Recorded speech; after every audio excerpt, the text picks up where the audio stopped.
afternoon, everybody. For those of you who don't know me, I'm Richard Ottaway, a former colleague of Andrea Leadsom in the House of Commons and a part-time resident here on the island.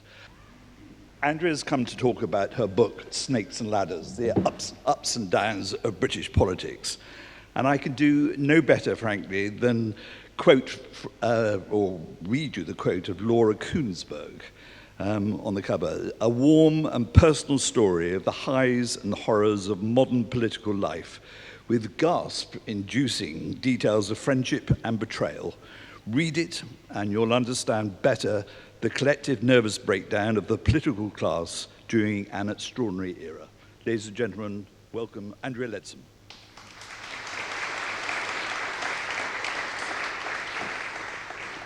Andrea, you've had a career which lesser mortals would envy. You've had 3 cabinet positions, and you very nearly became the Prime Minister.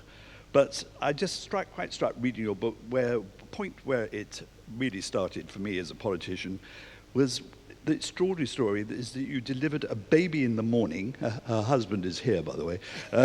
She delivered a baby in the morning, and you were interviewed for a parliamentary seat in the afternoon. Yes. It was a bit strange, but of course it's incredibly competitive to become a Member of Parliament, and for some people, very few, it's like falling off a log. You apply to become selected as a candidate, you get it, and that's it, job done, you become an MP. For me, I must have applied to about 70 different constituencies. I was interviewed in 17, in a second round in 11, in a final round in 5, and I won twice, once in Harold Wilson's old seat, which was not very good prospect, and then secondly in my lovely seat now of South Northamptonshire. But during that process, you become quite obsessed. I'm going to win.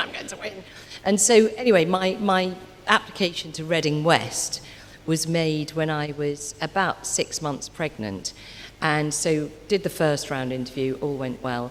Second round interview, I was about 34 weeks pregnant. And of course, the final round, I heard I was in the final, and I was like, oh, the dates aren't looking good here. Sure enough, I had my daughter at home at 2:30 in the morning, and the final was in the evening. And because she was born at home, and my mother was there, and my husband was there, and the midwife, and my husband said to me, well, shall I go and pull out? And my mother and I looked at each other and thought, nah, let's do it anyway. So my daughter, who's now 18, her sort of go-to story is her first political meeting was the day she was born.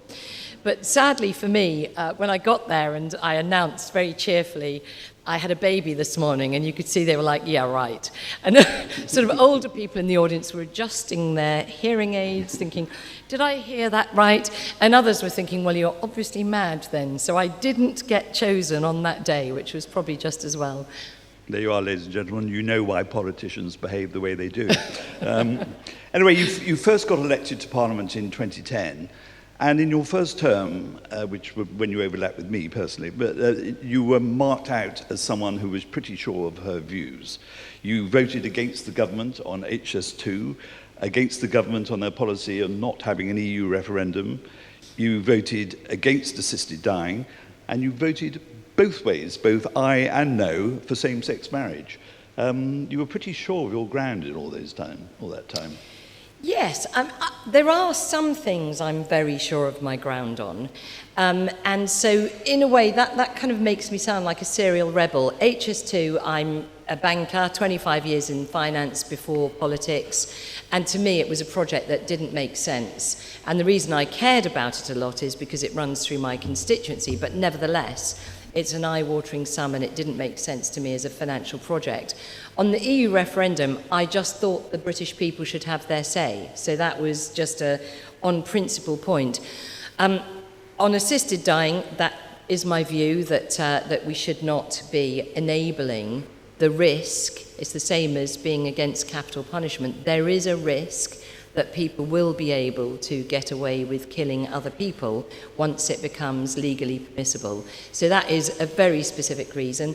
And the reason for voting for and against same-sex marriage is just because I was completely torn on the topic, supporting the love of same-sex couples, but at the same time thinking that the marriage laws were now completely wrong, because as a same-sex couple you could have a civil partnership or a marriage, and as an opposite-sex couple you could only have a marriage. And I certainly knew of a number of constituents who'd had traumatic first marriages, who therefore were living with another person and didn't want to marry them, but would have loved to have had a civil partnership with them. So it seemed to me that we'd taken equality to a point where it was no longer equal for opposite-sex couples, and I had a big problem with that, as well as actually a problem with the definitions of marriage versus legal registered relationships.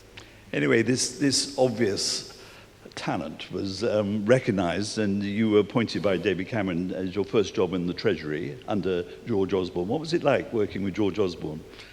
A lot better than people make out, actually. I mean, I found him very easy to work with. He was very hard to get to see.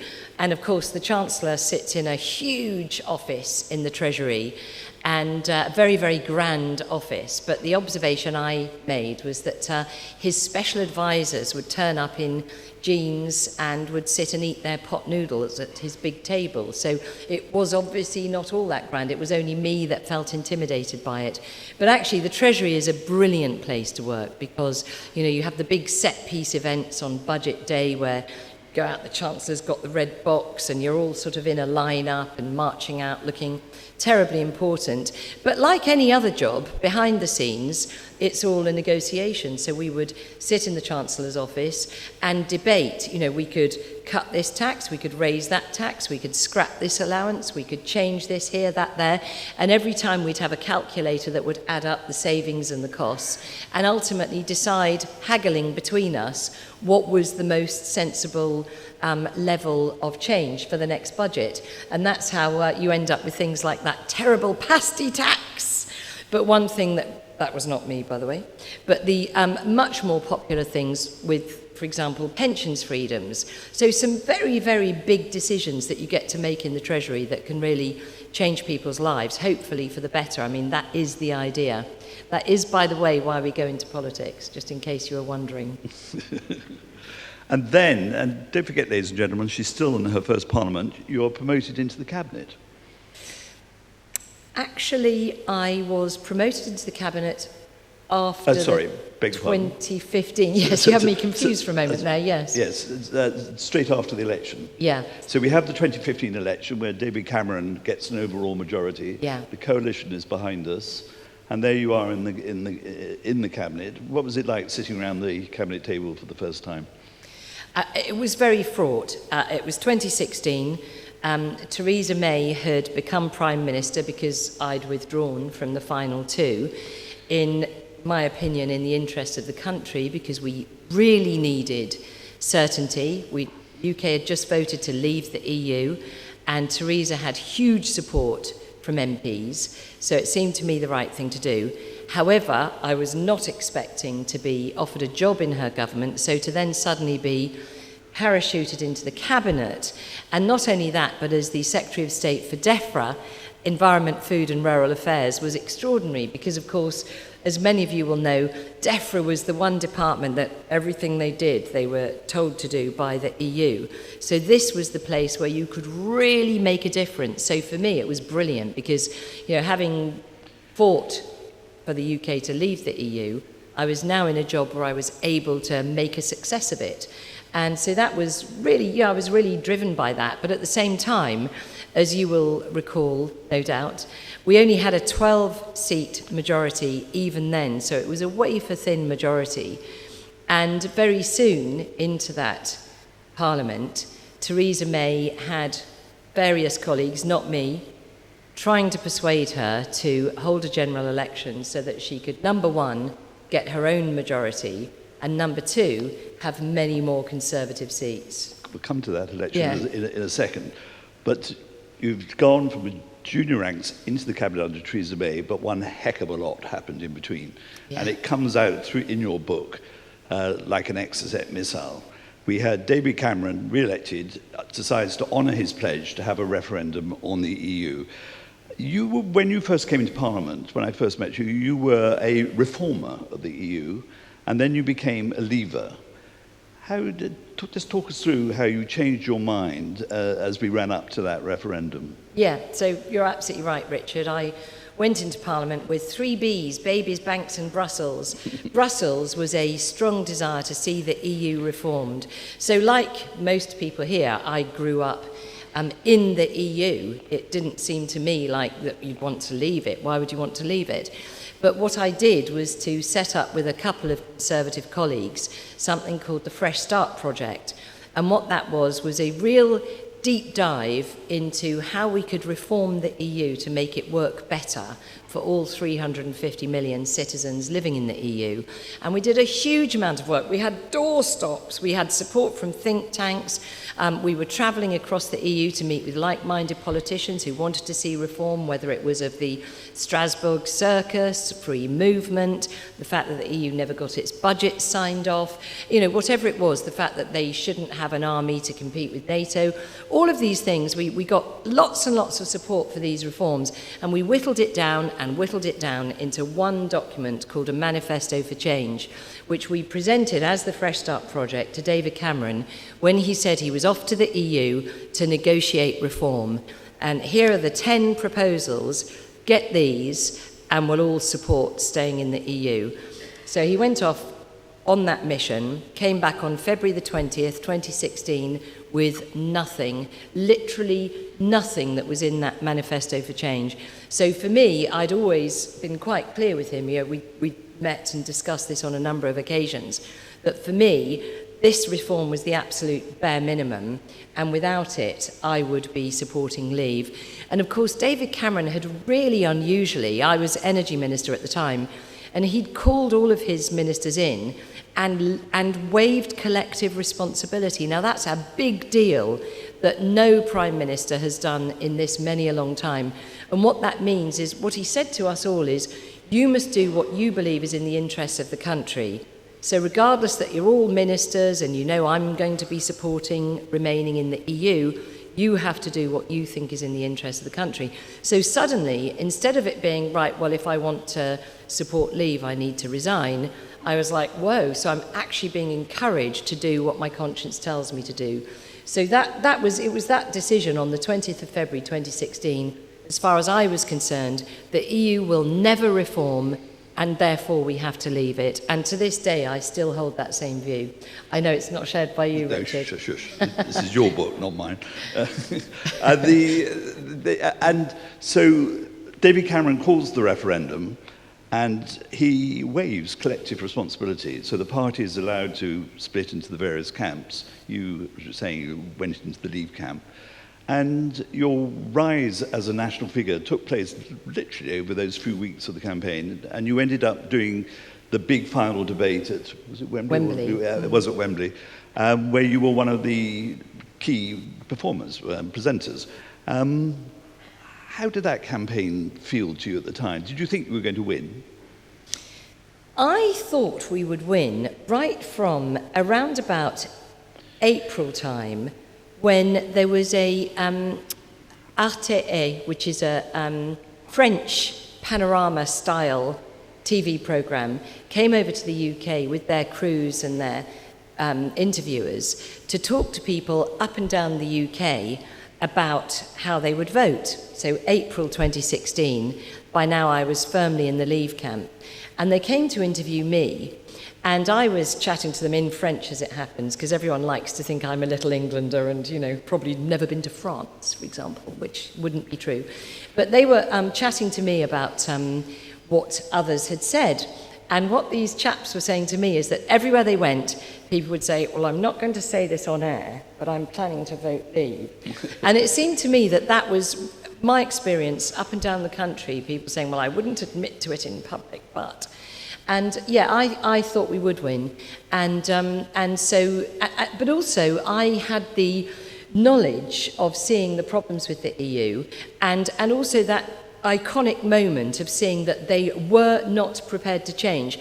But also, because I'd travelled around Europe, met with lots of other EU politicians who also wanted reform, what was even more clear to me was that it wasn't the politicians who didn't want change, It was the EU institutions that would not accept change, and the politicians did not have the levers to force them to change things. And that, to me, that was the scary thing. It was the democratic deficit of an inability to force change. So yes, I thought that there were a lot of people in the UK that could also feel that. So I always thought there was a good chance we would win. But it wasn't until the final night when the result came in from Sunderland. Sunderland votes to leave, and I was like, we're going to do this. Anyway, sorry to be at all triumphant for anyone who wishes it hadn't happened. Some quite strong views on the Isle of Yeah, Wight. I can absolutely imagine. And anyway, so you win as quite a momentous point in the country's history. And David Cameron resigns the next day. And you describe it as a dereliction of duty in your book. Why do you feel that way? I was truly shocked. So, people mistakenly, or potentially the press deliberately, somehow suggested that the Leave campaign was a general election manifesto and the Remain campaign was an alternative general election manifesto, which of course they weren't. This was a referendum. This was not governments in waiting. So people would sort of say to me, so what will your lot do about blah, blah, blah? And I was like, well, we won't do anything about it. We're campaigning for a particular result in the referendum. So nobody had considered, because David Cameron had stressed all the way through, regardless of the result, I will see it through. I will absolutely remain as Prime Minister and I will see it through. And what was quite interesting to me was that it was Ian Duncan Smith, who had himself been leader of our party, who could see the very real risk. I didn't. I literally didn't see it coming. Call me naive. I've been called worse. And so he said to a few of us on the Leave campaign, let's write a joint letter from all of us to David Cameron that we will hand to him if we win, when we win, saying to him, you've said you won't resign, we will back you, we're all behind you, don't resign. And so we did that, and that letter was sent to David Cameron that night, and of course, with the result that he resigned anyway the next day. I do think it was a dereliction of duty, because he had a very strong relationship with the EU. He'd promised he would stay, so nobody was preparing that kind of what if. And I think that sort of set in train the various car crashes that ensued that I've written about in the book. Which I was very, very much at the heart of, which was, in effect, where suddenly everyone turned to Boris saying, well, you stood up for Leave, you now need to be Prime Minister. And then, obviously, Michael Gove betraying him and me ending up being on the ticket because Boris pulled out. I mean, it was all a sequence, and you'd need to read the book for the true horrors of it all. And it really, I read it back and I'm like, I can't believe that all really happened, but it certainly did. And so there we were, left in a position where nobody was preparing. And if you sort of fast forward to what we've just seen over the summer, and you see the press criticising Rishi for having set up a campaign website to be the next leader 18 months ago, how dare you prepare? In my view, if you want to be Prime Minister of this country, you absolutely need to prepare. And for me, the reason, well, I've already explained the reason why I withdrew from the campaign, but the experience of standing for the leader when you woke up this morning and decided to do it was very well, I think, put by one of my MP colleagues who was backing me, who was saying it was as if we were trying to build a jet engine as we were taxiing along the runway. And it was so true. You can't, from a standing start, it's very, very difficult to stand for a leader of a party, let alone the leader of a country and a prime minister. It's absolutely impossible. So yes, I think David Cameron, it was a dereliction of duty. Now, so you stand for the leadership, and I'm sorry I made a misleading remark. She wasn't in the cabinet at that point, as a Minister of State. And you say in the book you didn't feel you were very well organised. And what do you mean by that? I mean, you've just been talking about planning and thinking about it. You wake up and then decide to do it. So quite rightly, you were going against what you've just been describing. Was it, I mean, reading the book, it looks like you were battling like hell, but you just couldn't pull it off.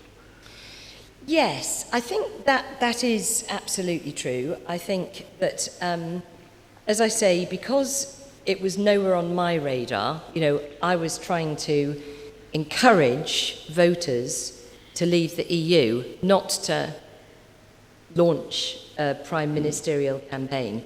So when that referendum result came through and David Cameron resigned, inevitably, I mean, I described, it was actually Ben, my husband's 50th birthday, and a group of us, family and friends, had gone to the Derbyshire Dales for a nice walk and a nice tea party and a nice murder mystery dinner. And at the same time, I was getting all these calls coming in saying, will you back Gove? Will you back Boris? Will you stand yourself? Will you back me? Who do you think? And that was just from colleagues. And then journalists saying, well, you've made people, you were very influential, you now need to stand. But at the same time, thousands, tens of thousands of members of the public saying, well, you've got to stand.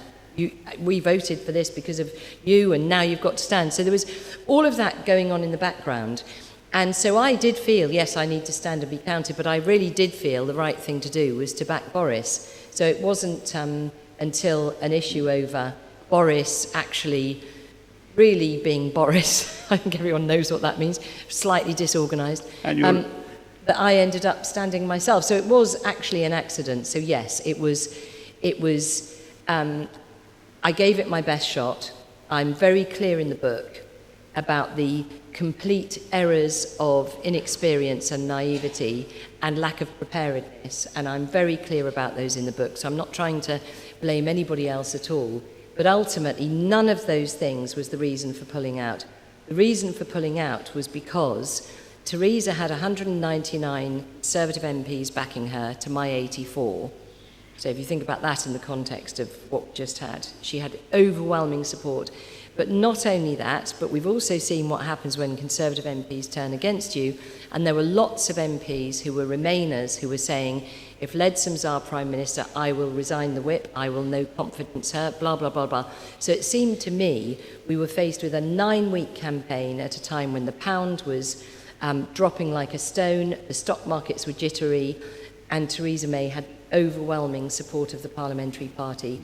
And it was also my view, as it happens, that a Remainer would have been better placed to negotiate with the EU on good terms for the UK. So that's why I withdrew. But your point about I explain how inexperienced I was is absolutely right. Yeah.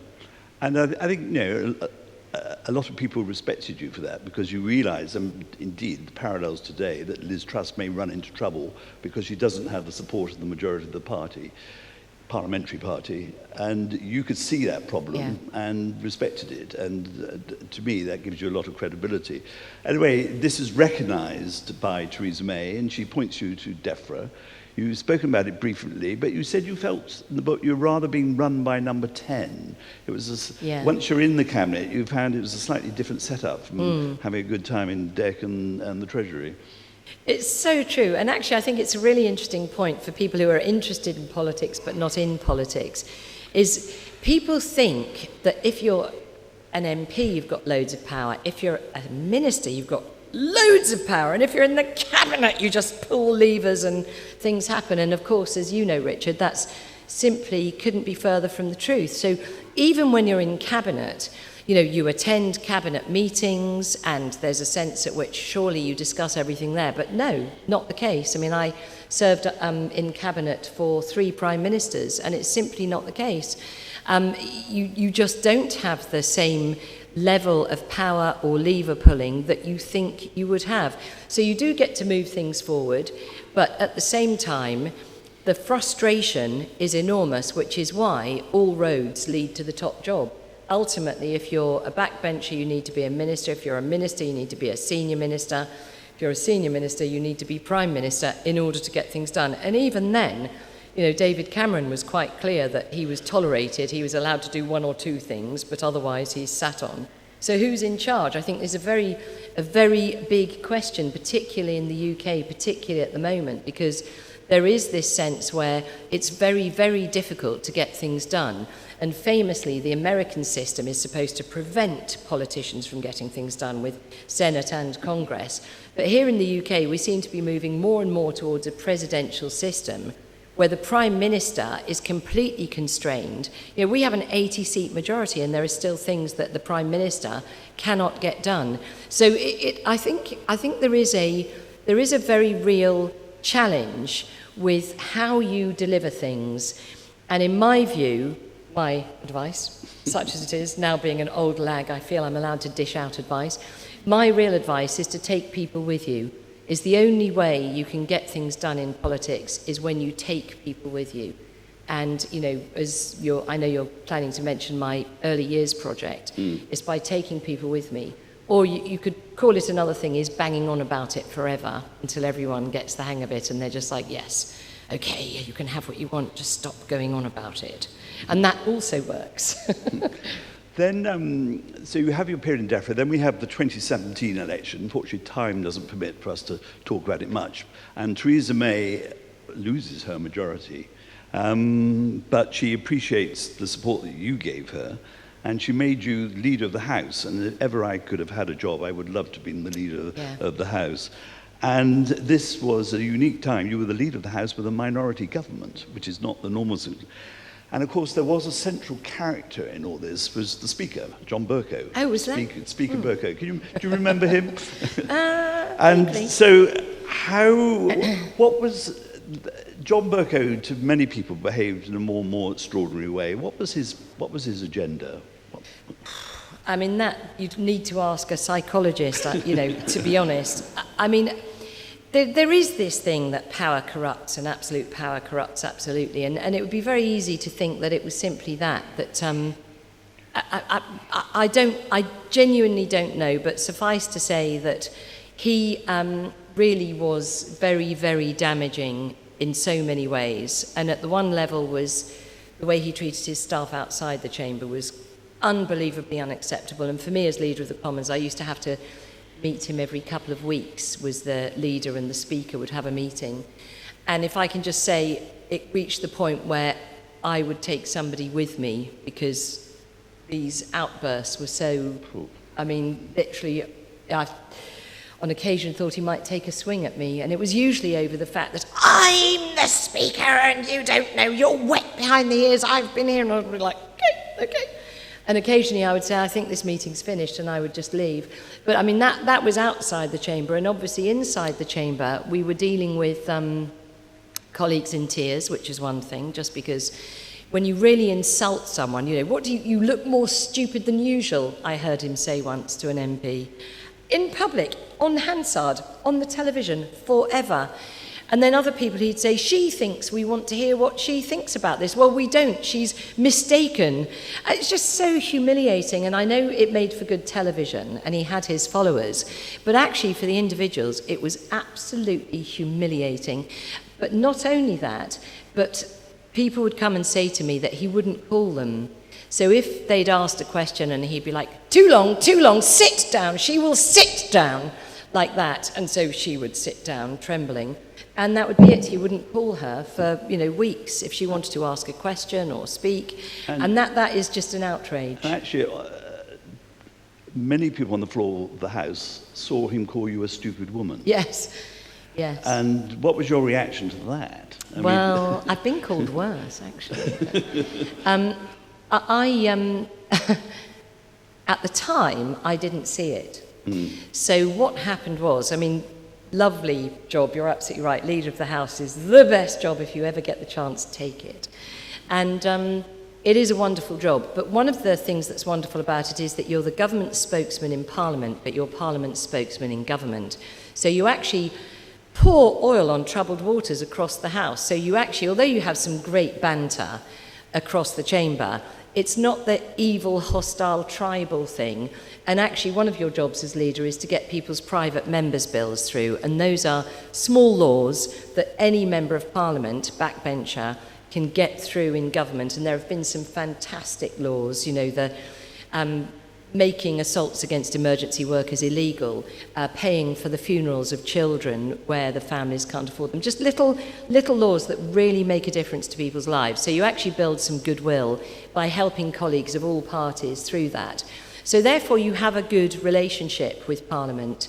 And actually what that meant is that you could get things done in a way that even the Speaker of the House of Commons was unable to put a stop to. So when he called me stupid woman, one of the DUP members actually saw it, and one of his constituents was watching on television and confirmed it to him. So he dropped me a note saying, need to speak to you urgently. And then he told me this. So as I say, I hadn't seen it, but I went up to the Speaker, who was still in the chair, and said to him, I gather you just called me a stupid woman when I sat down. And he just turned to me, eyes popping, and I'll do what I want, you don't. And then he turned away. So I left the chamber and said no more about it because he was in the chair. But later on that evening, I was leaving Parliament. And at that point, because there were constant protesters outside over Brexit, both sides of the argument, so I would only ever leave by car. And my driver was outside waiting for me. And I was standing by the car, and who should come out but John Bercow? Leader, you wanted to speak to me earlier. And I was like, is this the same person? So I was like, yes, but you didn't want to speak to me. And he said, well, here I am now, I'm available to speak to you. And I said, well, I find I have nothing to say to you, and got into my car and left him standing there. But that was sort of the only little revenges possible. And until that one time where he was presiding over Jeremy Corbyn calling Theresa May a stupid woman. And he, from the chair, said that anyone who was using intemperate language should most certainly apologise. So I turned to Theresa, I was sat next to her, and said, do you mind if I do a point of order? And she was like, be my guest. So, point of order, Mr. Speaker. And I said to him, so when you called me a stupid woman, why did you not apologise? And I got him speechless. It was just, it was one of the great moments of my life. It cheered up a lot of people. That mutual respect between you and Theresa May comes through in the book, but leaving aside your spats with John Bercow, and I think there's a career for you after politics in mimicking him, but you had to get the EU deal through, and Theresa May was trying very hard to get a consensus around her deals, and even though you weren't wild about them, you very loyally supported her, and it all came to a head at the famous Chequers meeting, which were, in truth, looking at it back, is a historical watershed in the whole process and led to the downfall of Theresa May. But talk us just through the build-up to Chequers and its aftermath. Yes, so you'll all recall this was the withdrawal agreement that had been painstakingly put together. And you're absolutely right, Richard. I was determined to support Theresa, and this was the deal I did with myself, is in withdrawing. I mean, actually, everyone assumes Theresa was absolutely desperate to do this job, but in many ways, you know, she could have been like me thinking, do I really want, you know, and so I did have a strong relationship with her, and I was absolutely determined to back her all the way. There was, you know, short of her deciding not to leave the EU, I was going to back her all the way. And that got me into a lot of trouble with Brexiteers who just routinely voted against every effort she made. But I was absolutely supporting her. And of course, Geoffrey Cox was the same, who is, if you remember, he was the Attorney General with the lovely baritone. Yes. I'd like to be mimicking him as well. And I always remember, after we got the withdrawal agreement, we used to have these reading rooms. So normally you would expect Cabinet discusses everything and then we come to a decision and then we do it. But on this occasion, because this withdrawal agreement was negotiated with the EU, so you remember all of those people who were sent to the EU and the press were routinely slating them. Anyway, so they came back with this withdrawal agreement, sort of 800 pages worth. And that was the negotiation that Theresa wanted to put to the House to vote on. So we had a reading room where we were allowed in without our phones to go and read these documents, not to opine or change them, but to read them. So a whole load of us, at the time it was David Davis and Boris Johnson and not Michael Gove, Geoffrey Cox, Penny Mordaunt, Esther McVeigh, lots of very strong Remainers who were all in Cabinet at the time, as well as lots of very strong Brexiteers. And so we were all in this reading room looking at this document, and of course everyone took away their own horrors. You know, some thought, yep, this is fine, others, this is totally unacceptable. But we Brexiteers decided to have a meeting in Boris Johnson's office, which was the Foreign Office, and we all agreed, so, you know, Penny, me, Boris, David Davis, Geoffrey Cox, Esther McVeigh, we all agreed we would live with this because, as Geoffrey Cox said, this is Brexit. It's the closest we'll get to it without it undermining what the people voted for. So we all went along with that, and we all went to Chequers to support it. And at Chequers, there were various proposals and suggestions made, and Theresa was very warm and willing to take those forward as ideas. But then the day after Chequers was when the fallout started. And actually, when I look at it in the rearview mirror, I feel that was when David Davis, Boris Johnson, they all decided they would leave government so that they could fight their own leadership campaigns and actually try and bring Theresa down. Because from then on, not many people know this, but as leader of the House, you're also Lord President of the Privy Council. So every time there is a new cabinet minister, you get to meet the Queen. And so I had the great pleasure of meeting the Queen so often because of all the resignations from the cabinet. So actually it was at that point that cabinet really started to break down, and any sense of loyalty and collective responsibility really stopped, and those who'd left government to campaign on the backbenches were really trying to bring down Theresa May's government, and I think in a very destructive way, actually. So Boris Johnson, David Davis have left the cabinet. There is a confidence motion in Theresa May, which she survives, and you stand by her. But in order to try and get the deal through, she tweaks it in agreement with the Irish. I think perhaps you'll explain. And in it, you read, by reading the small print, you saw there was an option for a second referendum, and that was the breaking point for you, which led to your resignation. Yeah. How did you feel about all that? So, I mean, as I say, I was determined to back her. While she was delivering Brexit, I would back her, and that was that.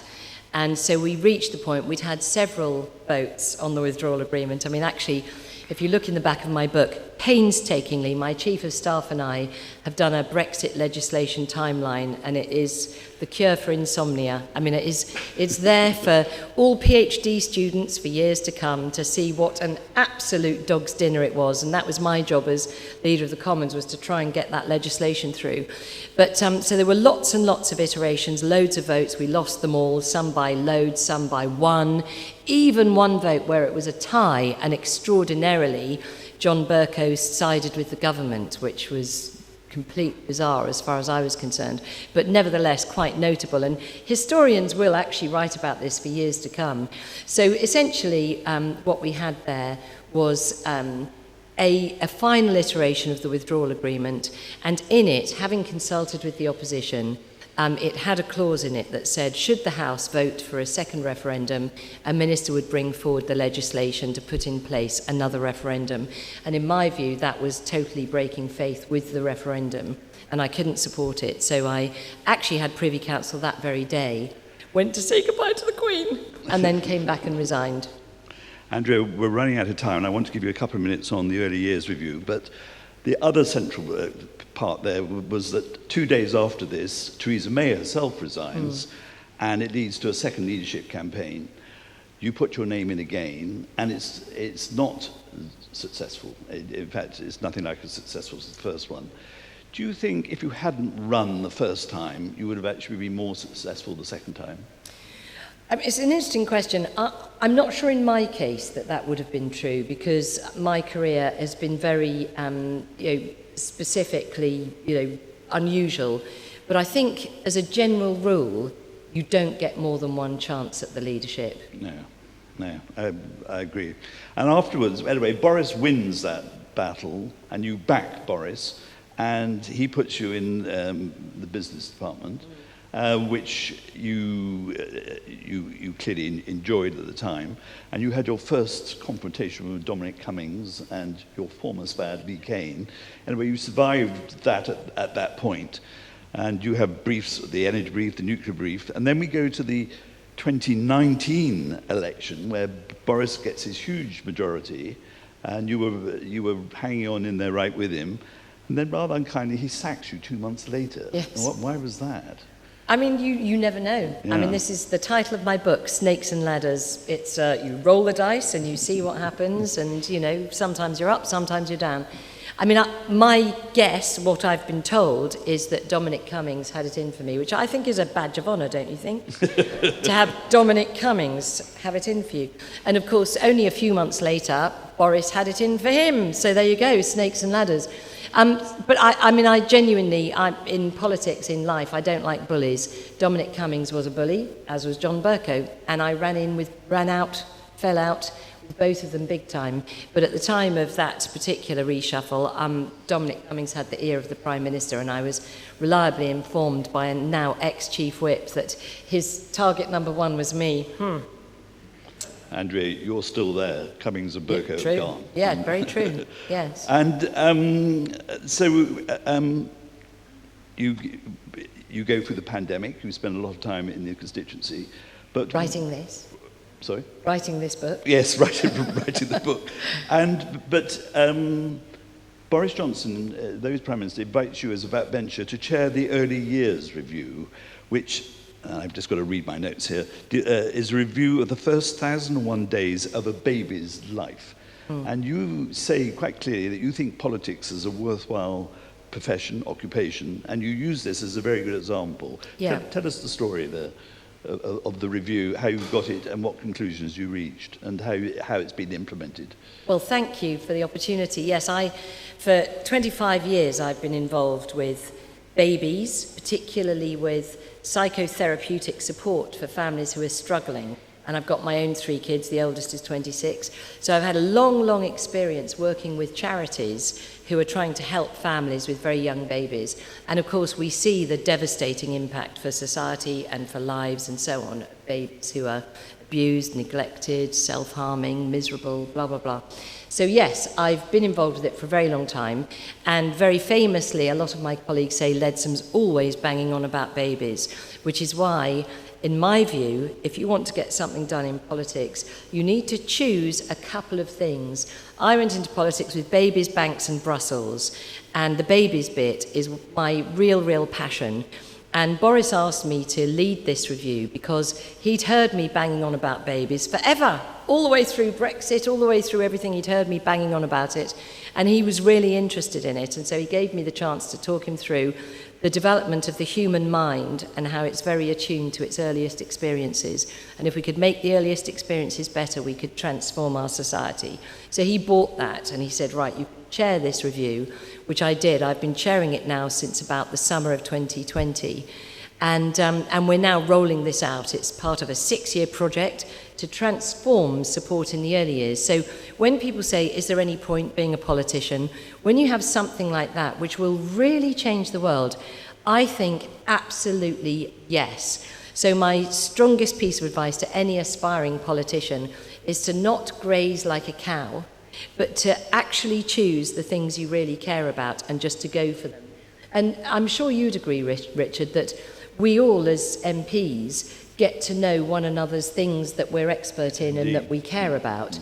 And then we try to support each other in those things, don't we? And I must say, I now have cross-party support from so many in Parliament for actually making this happen. There's loads of people saying, yeah, go on, go for it, go for it. So in my view, it's an incredibly worthwhile job, but it is what you make of it. Andrea, maddeningly, the book ends before Boris Johnson's resignation. But during the recent leadership battle, you backed Penny Mordaunt. She didn't win. What's your take on the present situation? How long have you got? 30 seconds. Okay. I think, we're in a very difficult position at the moment. Liz is, I think, she's absolutely on to the right economic measures, but I also think she's up against a country and certainly a press that have become very used to big state, very used to people not having to aspire for themselves and so on. So we are now extraordinarily, after 12 years of conservative coalitions and governments, quite a dependent nation, and I think we need to find our mojo again. And I also think that Liz has her work cut out because, unfortunately, a lot of women in politics are just despised, and they are quite badly treated by the press again, and certainly by social media. But I'm hoping and thinking and determined that Liz actually will settle into it and actually start to take us in a new, much more free trading, free enterprise, self-help, self-reliant sort of direction. And that's what I would like to see. Thank you. Can I just end this by a quote from Ian Duncan Smith, who says, Andrea is clearly motivated by her passion for making a positive difference to the lives of others. And this comes through in spades in her fascinating book. Andrea, thank you. Thanks, Richard.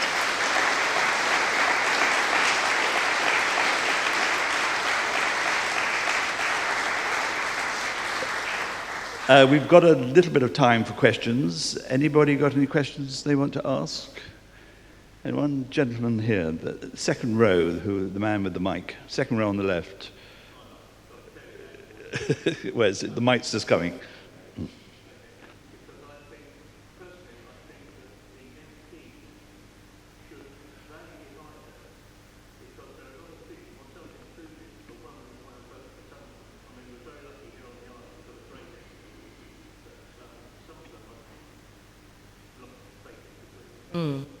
Yeah, should MPs rally behind the leader? They absolutely should, yes. And actually, not that it's an excuse in any sense, but I do think that we had 105 new Conservative MPs in 2019, and they were in Parliament for 3 months, then pretty much sent home for 2 years. So I think actually the whole sort of esprit de corps is just not there yet. And I do think it's very important. I mean, it is slightly chicken and egg. Liz needs to reach out to them and they need to back her. But I do think things will calm down and we'll move forward. And just to your point about Bob Seeley, I absolutely agree. He's a brilliant MP, really good. I hope you've all seen his article in The Telegraph today, which is a really excellent article about how we should take seriously the threat of Putin using nuclear weapons.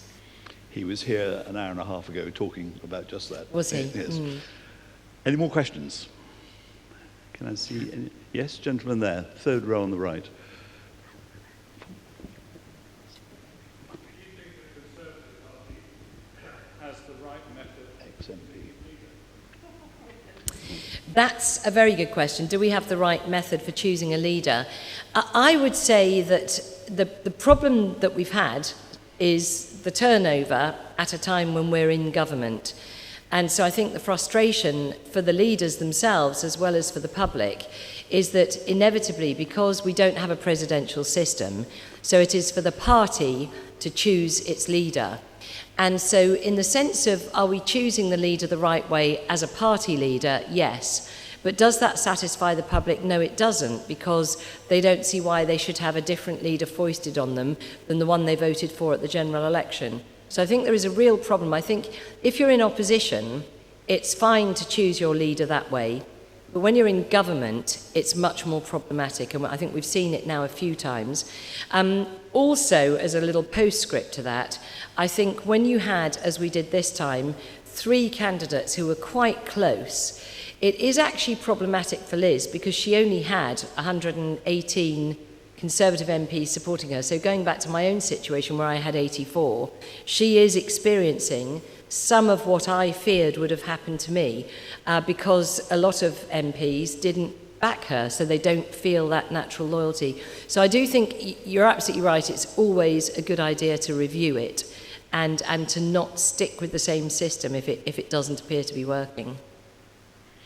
Gentleman in the front row, and then you, sir. Front row on the right here. Mike's coming down, Brian. Thank you, Andrea. That's fascinating insights into our parliamentary democracy. Question back to your early years working with the Treasury, and you gave the impression that you enjoyed and respected that organisation. And yet recently there seem to be press stories that there is conflict between the leadership, the Chancellor of the Exchequer, and the Treasury, and disagreement. What's your perspective on that reporting? So I think it's a really important point because we have seen an awful lot of reporting, not just about ministers in the Treasury, but ministers in other departments too. And I do think there is a challenge for every Secretary of State and every minister to take their civil servants with them. And I made this point earlier that leadership isn't you do as I say or else you're fired. It is actually making the case and taking people with you. And I'm afraid, I think, having spent 25 years in finance before going into politics, it's always struck me as utterly bizarre that in politics you get no training, there is no meritocracy, no one ever asks you what you've done. If you're a brain surgeon, you'll end up Minister for Transport. And there's no sense in which you apply for a job. So therefore you get people, as we've discussed with some of the extraordinary characters who've had very senior roles, people who have no idea how to manage people. And it seems to me that that is a fundamental problem in our system. And I do in my book go into the relationship between ministers and civil servants and how important it is, precisely because as the minister, you're not in their team. And I explained when I was first in the Treasury and I first came across a private office, theoretically, if I say, can someone get my dry cleaning, someone will run out and get my dry cleaning, which I would never do, by the way. Can I have a cup of tea? Can I have a briefing on this policy, that policy? Can you stay till midnight because I want to do blah, blah, blah? Yes, to all of those things, yes. But they don't tell you, oh, so-and-so's got engaged, oh, and it's her birthday tomorrow, and we're having cake, would you like some? Because you're the minister. So there's no team, there's no natural esprit de corps in your private office.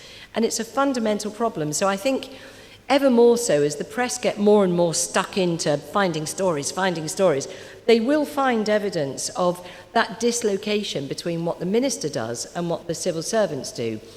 And that's just the private office. Once you get into the policy teams, as you can imagine, if you're the policy team for paperclips and your minister can't be bothered with paperclips, I'm much more interested in staplers, then you're just like, you may as well leave because no one's going to ask you to do anything interesting. And therein lies the problem, is ministers not explaining why they're interested in things, and nor are they willing to hear from civil servants as to why actually, paperclips are fascinating. So I think there's a real problem. It's a really interesting point. Last question, gentlemen there, about 5 or 6 rows back.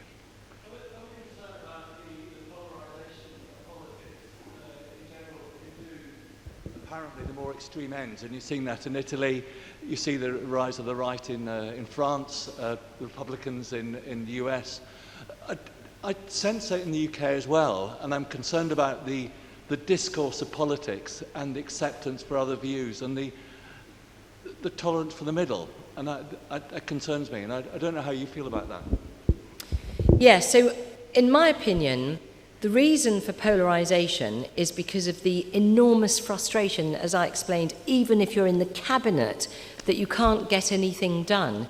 And so that really goes to this gentleman's point about the dislocation between ministers and civil servants. You have to take people with you.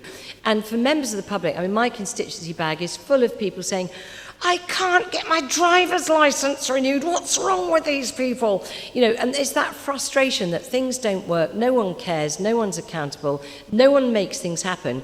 So then you get people thinking, fine, then I'm just going to join, whichever mad party because you lot aren't doing anything. So I do think it's incumbent on all of us, including the civil service, to recognise that things are not working, that things don't happen fast enough. And Liz Truss has said this herself, is that, I was on Daily Politics saying this at party conference when asked, well, why is it that you've not got your supply side reform through before now? Everyone talks about it.